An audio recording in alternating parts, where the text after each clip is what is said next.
Hello, this is Insomnia. Kami ada di belakangmu.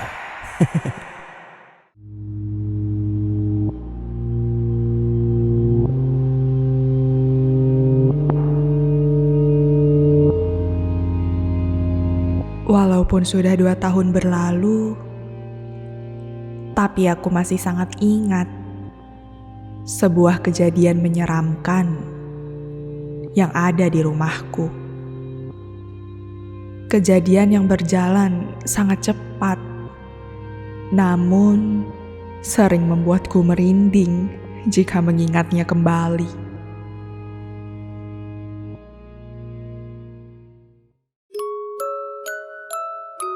Namaku Siska dan umurku 17 tahun. Aku tinggal bersama keluarga kecilku yang super sibuk ini. Papa dan mama adalah karyawan swasta dan kakakku sedang menempuh studi S1-nya di Semarang. Jadi di rumah hanya ada aku, mama, dan papa saja. Bahkan aku lebih sering sendiri karena papa dan mama yang seperti gak ada habisnya ngurusin kerjaan mereka. Pagi ini aku sedang bersiap-siap mau berangkat sekolah. Aku makan sarapan nasi uduk yang sudah dibelikan oleh papa tadi. Mama gak pernah bikin sarapan, soalnya gak sempat karena beliau sibuk bebersih rumah tiap pagi.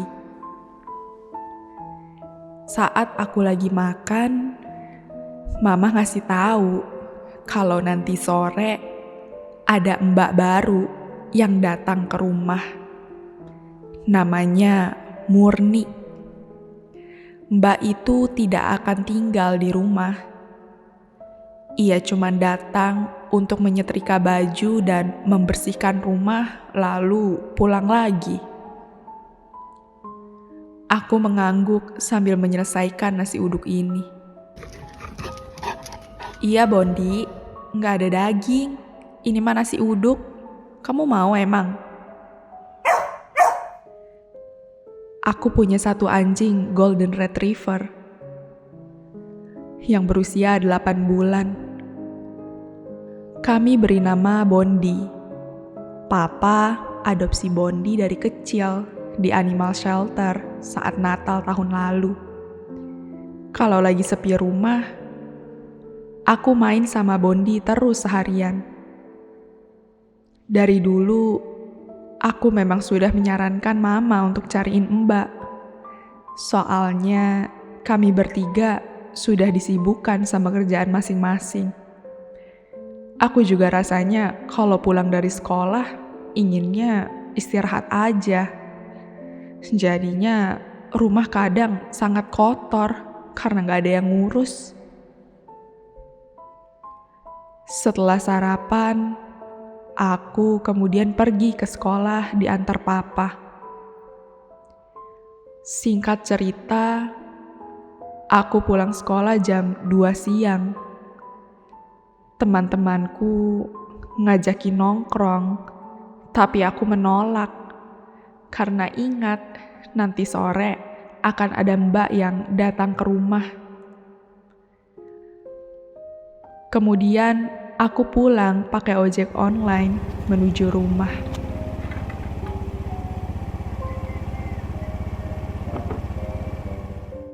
Sesampainya di rumah, aku langsung ganti baju dan makan siang. Bondi, kesepian ya? Ih, kamu lucu banget sih. Aku pun menunggu mbak itu datang sambil bermain sama Bondi. Hingga waktu sudah menunjukkan pukul 4 sore. Kenapa ya belum datang juga nih mbaknya? Halo? Iya ma, mbaknya belum datang.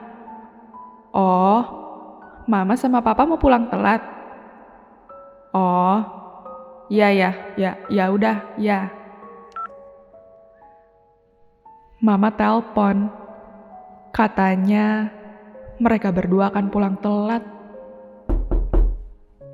Itu Mbak kali ya yang datang. Bon, diem Bon. Aku kemudian menghampiri pintu dan membukanya. Aku lihat ada seorang wanita. Parasnya sangat cantik. Ia memakai kebaya kuning beserta rok batiknya. Rambutnya disanggul. Ia kemudian tersenyum padaku dan memperkenalkan dirinya. Ia bilang kalau dirinya adalah Murni. Ia datang atas suruhan Mama untuk membereskan rumah. Oh, Mbak Murni ya? Saya tungguin loh Mbak dari tadi. Ya udah, silakan masuk Mbak. Shh, Bon, diam. Nggak boleh gitu. Maaf ya Mbak, ini anjing saya emang terlalu aktif kalau melihat orang baru. Mbak Murni hanya tersenyum melihat Bondi. Ayo silakan masuk Mbak. Oh iya, kata Mama, Mbak nyetrika baju ya? Sini Mbak, ikutin aku, biar aku tunjukin tempatnya. Aku pun jalan sambil ditemani Bondi di depan. Nah, ini kamar untuk nyetrika bajunya Mbak. Itu setrikaannya udah disiapin. Itu juga bajunya. Nanti kalau udah selesai disetrika, taruh bajunya di sebelahnya aja ya Mbak. Mbak Murni hanya tersenyum. Ia tidak ngomong apa-apa semenjak perkenalan tadi. Saat aku sadar, wajah Mbak Murni lagi full make up. Apa dia baru pulang kondangan ya?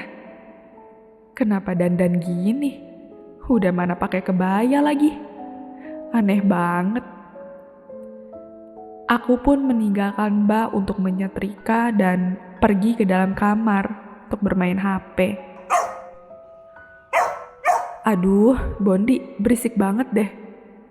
Aku yang lagi asik main HP di dalam kamar, pergi keluar dan mendengar gonggongan Bondi ada di dalam kamar setrikaan.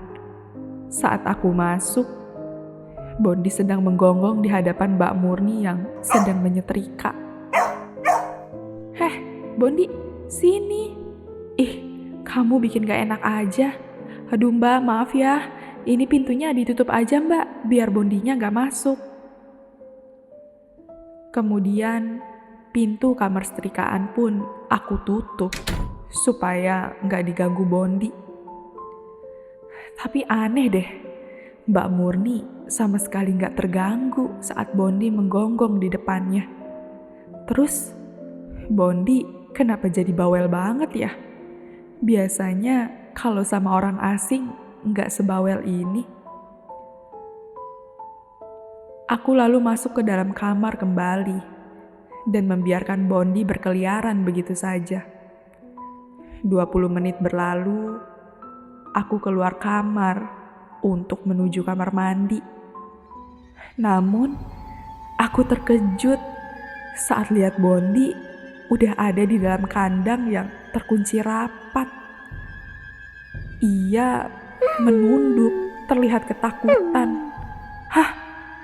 Bondi, siapa yang masukin kamu ke dalam kandang? Masa ia masuk sendiri dalam keadaan terkunci gini? Apa jangan-jangan Mbak Murni ya yang masukin kamu? Tapi, masa iya sih? Aku kemudian membukakan kandang dan Bondi berjalan keluar. Ia terlihat ketakutan. Kamu kenapa, Bon? Siapa tuh yang nyalain air?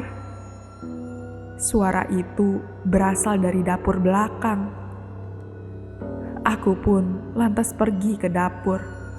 Saat kulihat, di sana sudah ada Mbak Murni yang lagi cuci piring dengan posisi membelakangiku.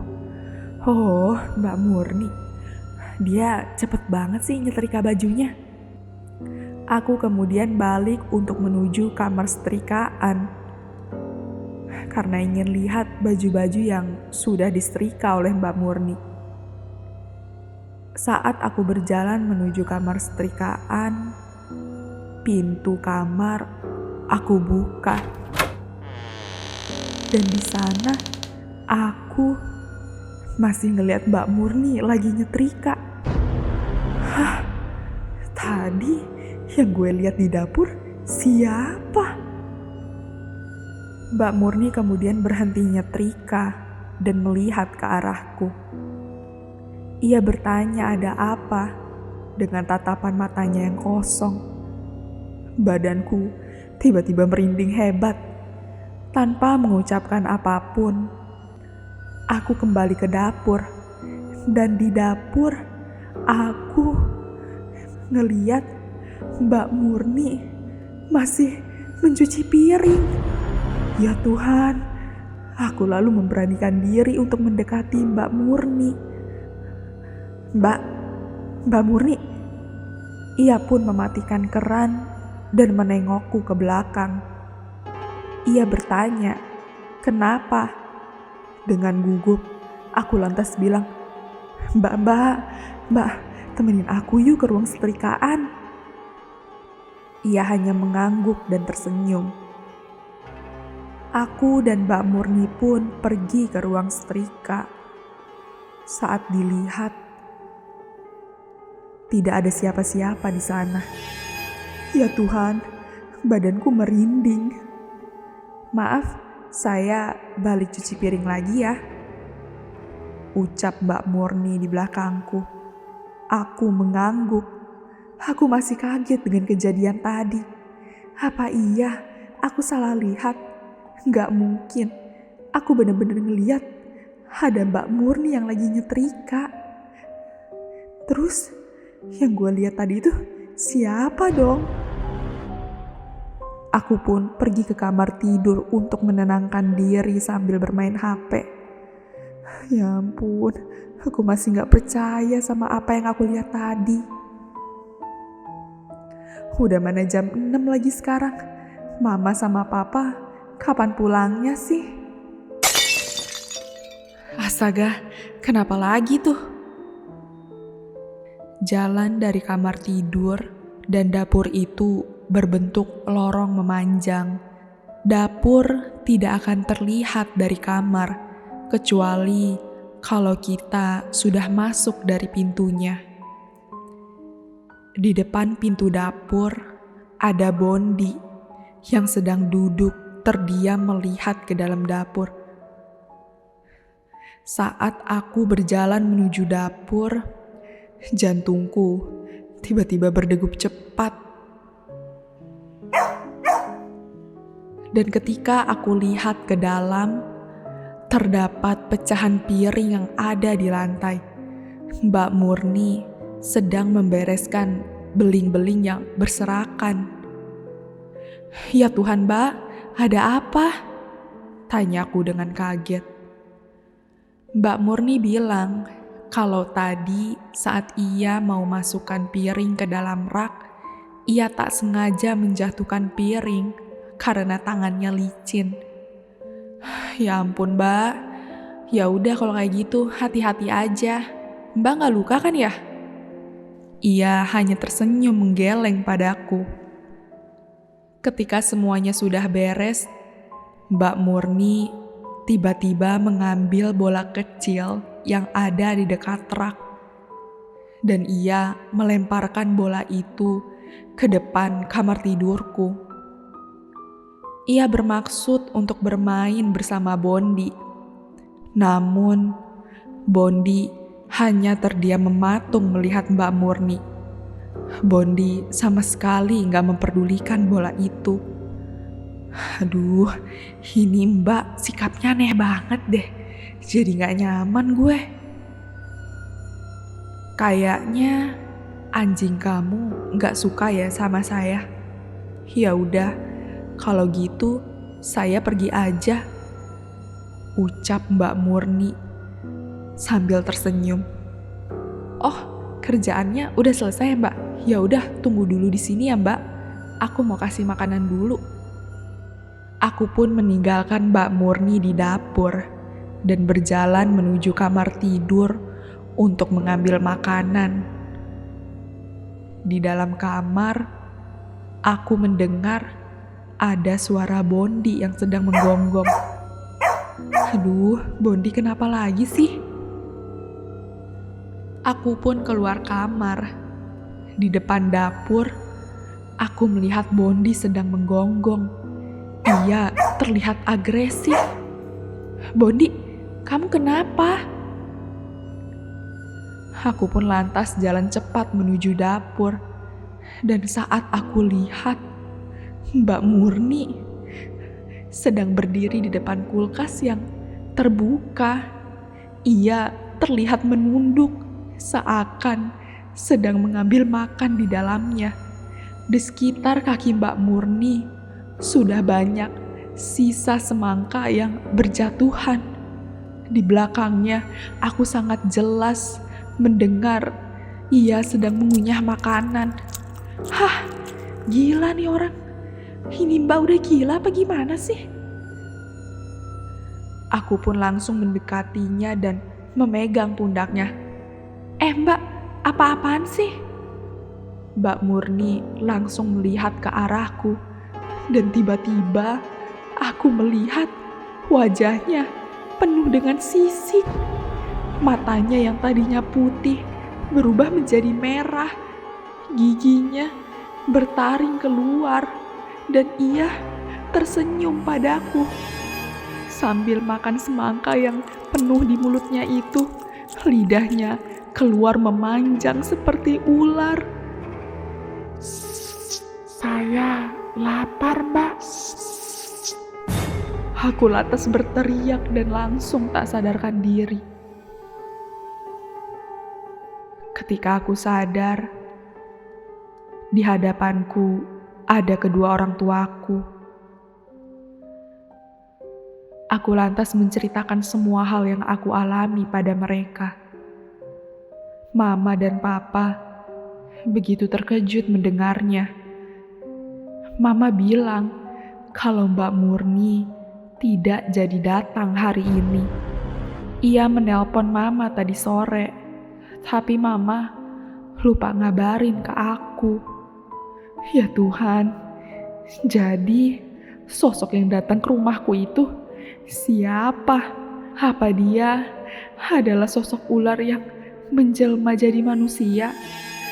Tapi bagaimana itu bisa terjadi?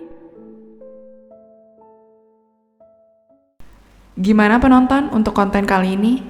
Menurut kalian cerita ini nyata atau tidak? Jangan lupa tulis cerita horor kalian di kolom komentar.